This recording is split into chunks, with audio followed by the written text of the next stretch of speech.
Hi guys, welcome back to our channel. So today we're going to make a charcuterie board. Well, it's also known as cheese board or glaze board. Basically what it is, it's arranging and preparing of cured meats, cheeses, and finger food on a platter or a board. Well, this is really perfect for this coming holiday kasi madali siyang gawin. So let's start. Alright, so ito po yung ating mga gagamitin. First off, fruits. So we have here some grapes and sunkist. Right. You can choose your favorite fruit for this one. You can even use apples, anything that you want. All right. Well, we will also use green olives and some biscuits. So we got here pepero, breadsticks, and skyflakes. And again, you can choose your favorite biscuits for this. And of course, importantly, yung cheese natin. So we got here colby jack, blue cheese, and we will also use cheddar cheese. And for our cured meat, gagamit tayo ng ham.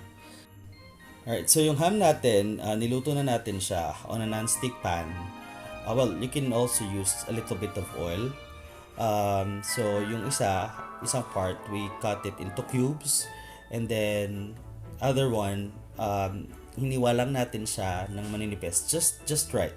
So, this is a very special ham made by Virginia Food Incorporated.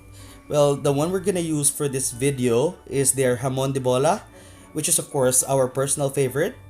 And, well, they have other festive hams you can choose from. They have pear-shaped ham, they also have brick ham, Chinese fortune ham, and a lot more. So, what I love about Virginia festive hams is that, of course, they are very affordable and masarap sila, right? And you can always, go to your leading supermarket and get it from there. So, guys, let's all follow and check them out on their social media accounts. Just check yung description box below for more information. For our cheese, kakat lang din natin siya into cubes. And tutusokin natin siya sa stick together with the cubed ham.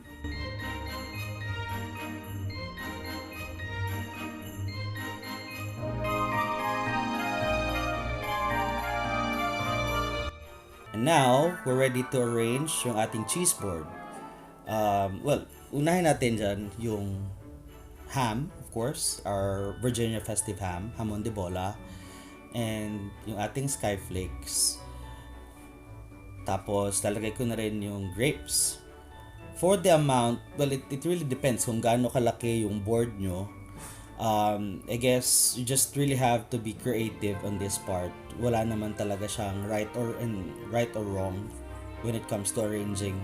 Ang tip lang siguro is that yung colors and shapes ng mga ingredients, better for the color na contrasting siya. For example, yung sunkist natin, that's orange. Tatabi ko siya dun sa lighter na biscuit. And then, you will also consider yung shapes. Like the cubes, and then medyo may pa-triangle. So again, just be creative guys for this. So that's it guys. That's our cheese board. I hope you guys can try this one again for the perfect for this coming holiday season. Don't forget to subscribe, like, and comment. And kung meron kayong mga recipes na gustong i-share and gusto na inyong ipakita namin, just let us know.